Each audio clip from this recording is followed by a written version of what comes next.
बड़ी खबर ये आ रही है और काफ़ी ज़्यादा ये गमज़दा भी है कि इमरान खान की आंखों में इस वक्त इन्फेक्शन हो गया है। क्या हुआ अचानक से उनकी आंखों में, और मुलाकात के अंदर आज क्या कुछ जो मैंने अभी बात की थी कि उनके हमने जो देखा था उनकी आंखों में इन्फेक्शन थी और वो कह रहे थे अब ना फिक्र करो बिल्कुल ठीक हो गया। पिछले हफ्ते हम मिले ट्यूसडे को, तब ठीक थे, अब मिले अब वो कह रहे हैं ठीक हो रही हैं। वो तो आगे से कम बात कर रहे हैं, हम तो अपनी बात कर रहे हैं। उन्होंने कहा नहीं अब ठीक हो रही हैं, पहले तो आँख ही नहीं खुल रही थी। हम जानना चाह रहे हैं कि असद वड़ाइच जो सुपरिटेंडेंट हैं वो कह रहे हैं एक हफ्ते से वो खुद उनकी निगरानी कर रहे हैं। यही हमें पता चल रहा है कि खुद अब असद वड़ाइच सुपरिटेंडेंट जेल अडयाला उनकी निगरानी कर रहे हैं। तो ये फिर वो असद वड़ाइच की जिम्मेदारी बनती थी कि वो हमें बताएं कि इन्फेक्शन हुआ है और उनको डॉक्टर को देखना है। हमारे डॉक्टर के लिए हमने कोर्ट में अपील डाली हुई है कि डॉक्टर आसिम यूसुफ जो शौकत खानम के मेडिकल डायरेक्टर हैं उनको इजाज़त दी जाए कि जाके खान साहब का मुआयना कर सकें। और अभी तक कोर्ट भी इजाज़त नहीं दे रहा, जेल तो आपको पता है कि जेल वाले तो इजाज़त ही नहीं देते हैं, हालांकि उनको देखना चाहिए उनको। तो ये चीज़ हमें बिल्कुल, इसलिए मैं पब्लिकली बात कर रही हूँ उस पर, ताकि सुने लोग कि इनका ख्याल है कि ये चीज़ें करेंगे हम जेल के बाहर जाके डॉक्टर समेत सब बैठ जाएंगे जब तक उनको इजाज़त नहीं मिलती। ये क्या तमाशा लगाया हुआ है।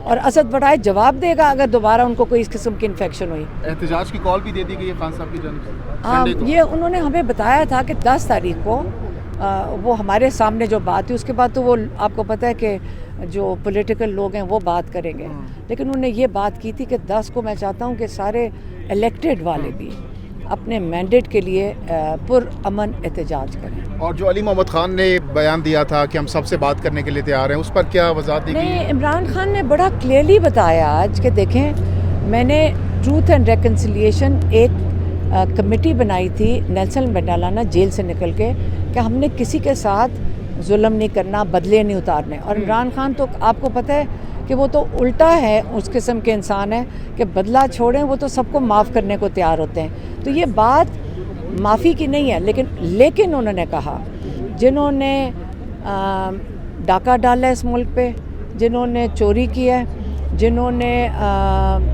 मैंडेट चोरी किया है, इनके साथ कोई बातचीत नहीं है।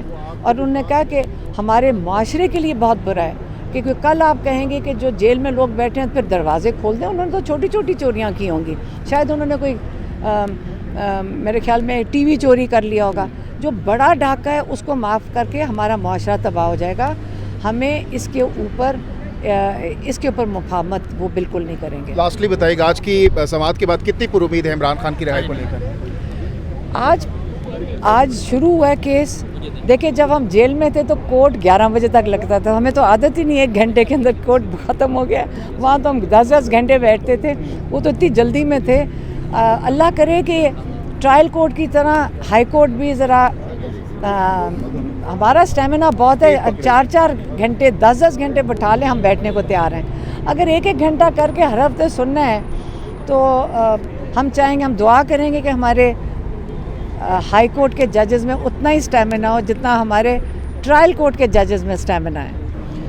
कुछ नहीं, एक तो उन्होंने 1-2 वजाहतें की थी, वो बता दिया था नॉलेज सिटी के बारे में, क्योंकि वो बहुत अपसेट थे उस चीज़ के ऊपर कि वहाँ पे जो कॉन्ट्रैक्टर्स आगे जो उन्होंने अकोमोडेशन बनानी थी बच्चों की, वो कॉन्ट्रैक्टर्स को हरास कर रहे थे। तो अब तो हुकूमत बदल गई है, अब जो हुकूमत आएगी उनकी ज़िम्मेदारी होगी कि अगर कॉन्ट्रैक्टर्स को तंग किया गया, क्योंकि अगर आज हम ना बना सके हॉस्टल, हम एक इमरजेंसी में बना रहे हैं, तो आगे जो 2 डिपार्टमेंट्स नई चलानी है यूनिवर्सिटी में वो नहीं चला सकेंगे क्योंकि 200 बच्चों की अकोमोडेशन हमें अगले 4 महीने में बनानी है। तो अगर हम अभी शुरू करेंगे और किसी ने तंग किया तो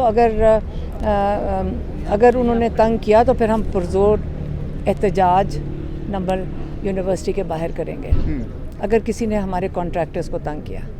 तो क्या अहकाम जारी किए गए, क्या एहतजाज के हवाले भी और क्या करेंगे हम? एहतजाज के हवाले से चीफ मिनिस्टर के खिलाफ हम एहतजाज करेंगे क्योंकि उनकी ज़िम्मेदारी है कि वो कह रहे हैं कि तालीम जहाँ पे 95% बच्चों को, ज़हीन बच्चों को स्कॉलरशिप्स मिल रही हैं और ज़हीन बच्चे आ रहे हैं पूरे पाकिस्तान से, अगर आप उनकी तालीम ये प्रमोट करने के लिए बात कर रहे हैं या उनकी ख़त्म करवा रहे हैं कि यूनिवर्सिटी में बच्चों की आ ही ना सकें, एडमिशन ही ना ले सकें?